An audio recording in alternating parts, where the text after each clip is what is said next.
Nice.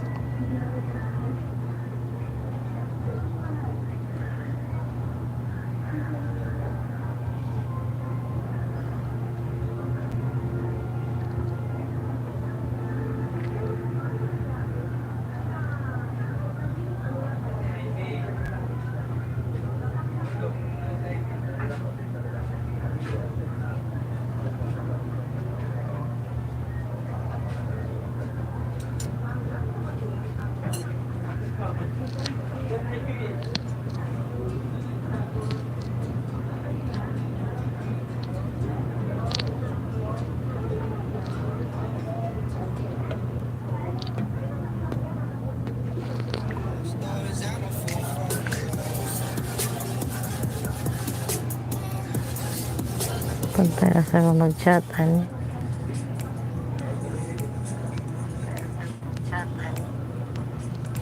Andre. Ini mah ako apa nih? Si Karies.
Hello.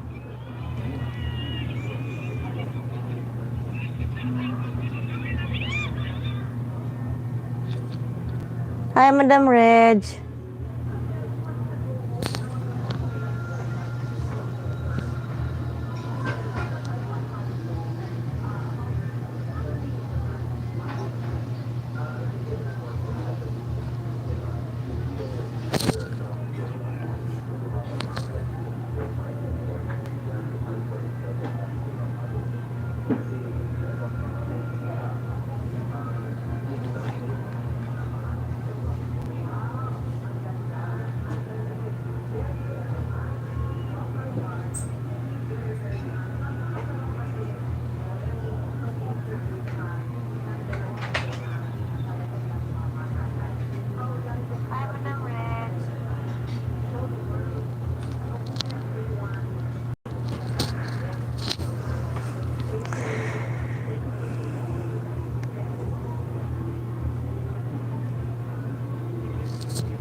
Mega love shoutout, Chester22 and Nathan Ronyong. Thank you sa patamsak. Dito lang ako sa bahay, Madam Reg. Nagpahinga.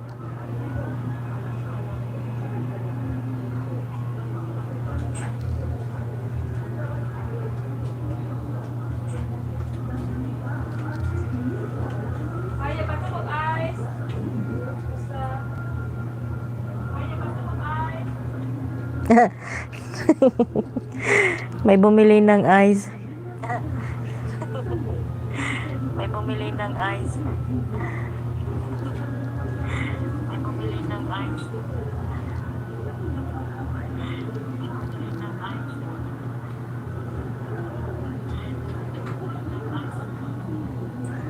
May bumili ng ice.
Download for free Mobile Legends. Bye-bye.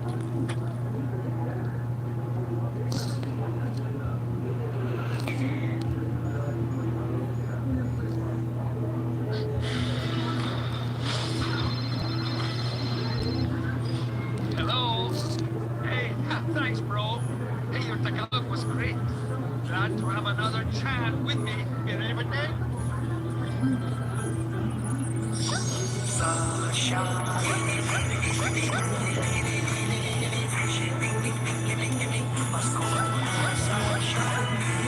Merry Christmas! Bili na sa Shopee!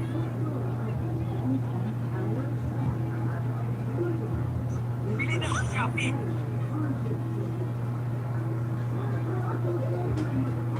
Bili na sa Shopee!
Six almost done.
San Navarro.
Are you losing drive, losing motivation?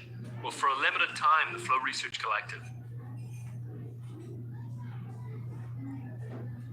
Hello everyone, how are you?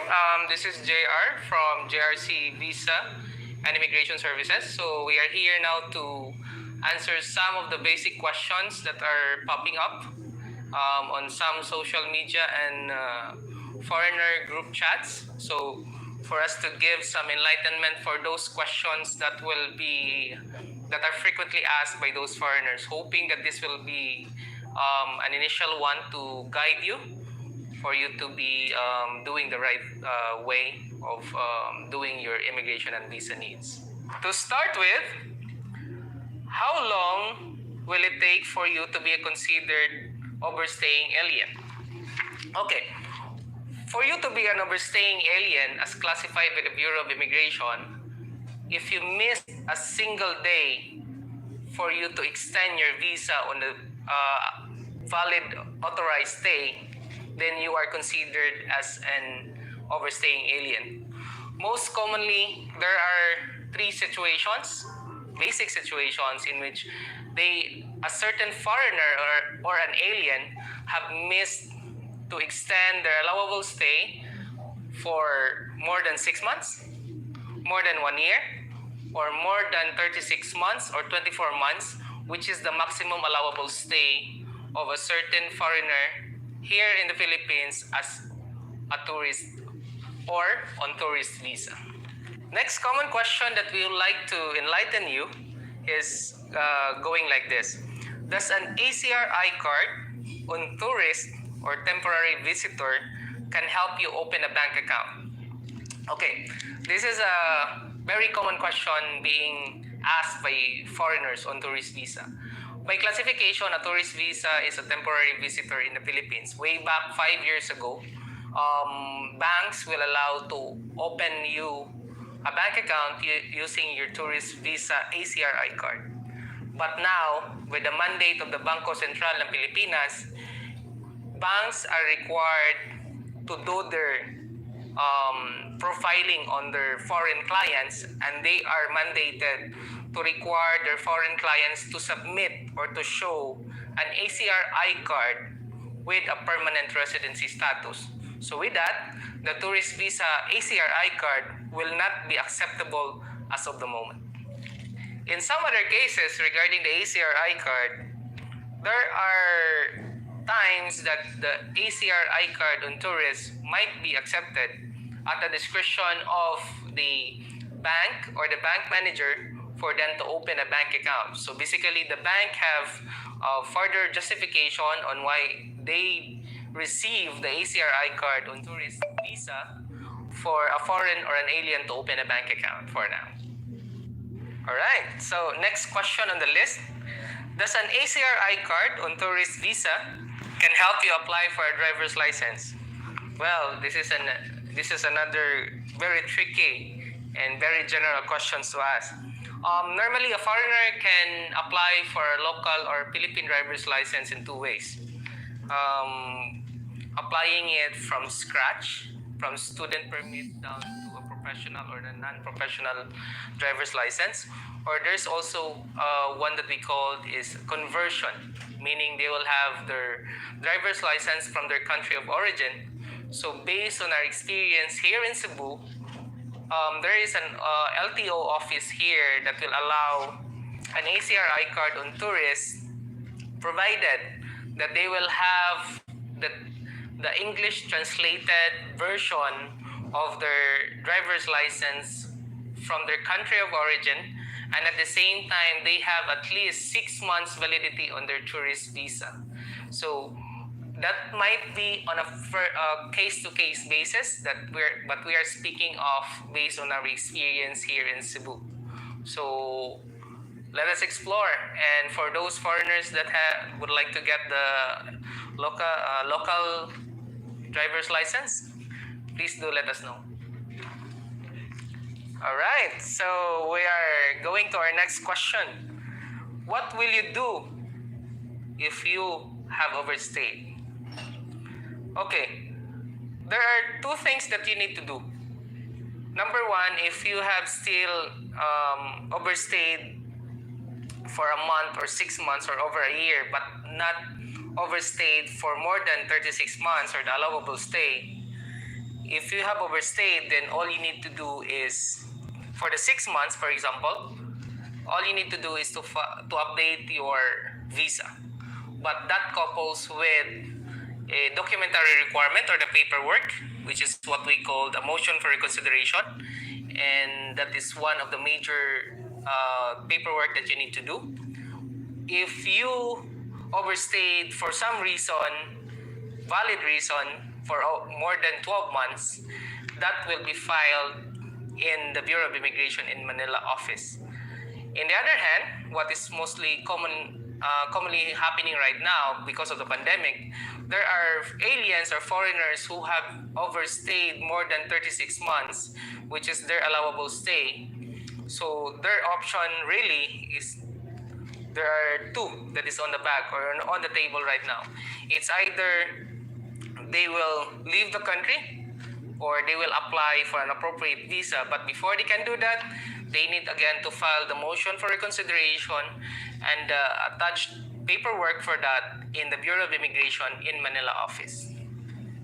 What is a motion for reconsideration? A motion for reconsideration is a mere request for the Bureau of Immigration to grant your extension or request for you to be extended in a certain number of months, for you to have the extension from your last validity up to the present in which you will be allowed to stay.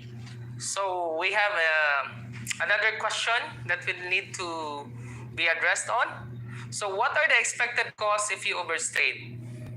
So we will be taking a look at what is the current situation right now because of this pandemic, because some of the foreigners who have come to the Philippines have fully maximize the benefit of the 36 months allowable stay. And once you overstayed for the maximum allowable stay, you will be required to file it in the Bureau of Immigration in Manila with a motion for reconsideration without the cost of you going there and to file the motion.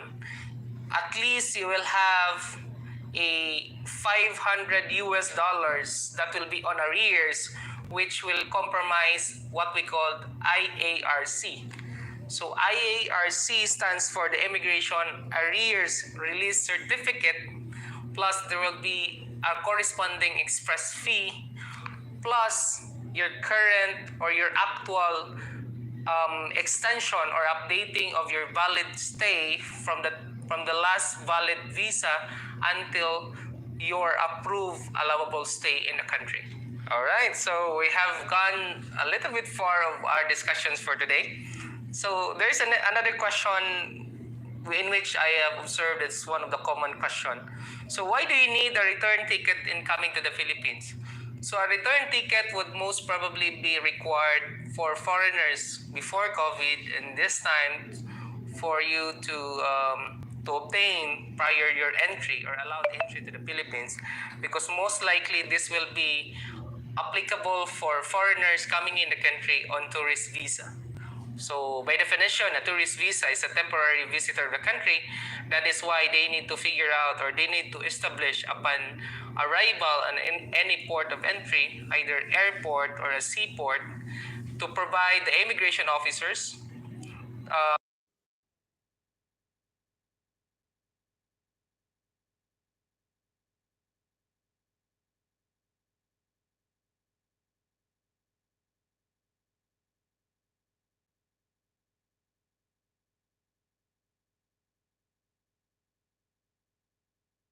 exit clearance and when do you need it. An ECC or an immigration clearance certificate will be needed for those foreigners on tourist visa who have stayed more than 6 months in the country. So before leaving the Philippines, upon your port of departure, your immigration officer will be requiring you to present the ECC. On the other hand, for those foreigners who have been granted with a permanent visa like working visa, 13A visa, to name a few, once you downgraded from the permanent visa to the tourist visa, you will also be required to present an ECC prior to your departure because you have been downgraded from your permanent visa back to the tourist visa. All right, so we are going now to permanent visa, to name a few. So here's the question. Can I apply for the SRRV, retirement visa, abroad? So, okay. The basic answer for this one is no. Because one of the reason is the retirement visa, upon application of this particular visa, you need to submit your physical passport with the retirement office. And during the application process, they need to have that one submitted to the Bureau of Immigration as well. So with a valid entry in the Philippines. So it will not work if you're still outside of the country and you send your passport here to file and process for the retirement visa. But I know there are foreigners right now who are waiting for this retirement visa. Hang on, because they are just sorting out, or the board or the office of the retirement office is just sorting out the proper guidelines on which the retirement visa will be opening soon. Hopefully, and soon it will happen. All right, so next question on the road is, can I apply for a Philippine citizenship if I'm already a permanent visa holder? For foreigners, as of the moment, the Philippine Constitution had not offered yet, or the Philippine government had not offered yet any Philippine citizenship for foreign nationals. For the reason is the Philippines has enough people to cultivate the country. And there are cases that it will services sa among office. Entertain or Simula akong amo, probably, boss, but it will Sir go GR. through the approval of Congress. So as of the moment, the Philippine citizenship is not Bata pa kayo. really available for now for foreigners who are intent to get the Filipino citizenship. Alright, so we have been discussing some of the basic questions that we receive from our inquiries of through email and through our official GRC Visa and Immigration Services Facebook page. So there's an intriguing question offhand. Can I buy a landed property in the Philippines? For foreigner, they are not, by constitution, they are not allowed to own a landed property in the Philippines. And I think that's self-explanatory, but they have ways to own property, and we have clients who are actually trying to explore the possibilities. Like once they have a really trusted Filipino and they actually make some agreement on it, then they can own the property, but that the land registration is under the name of the Filipino citizen. Don't get me wrong, that is a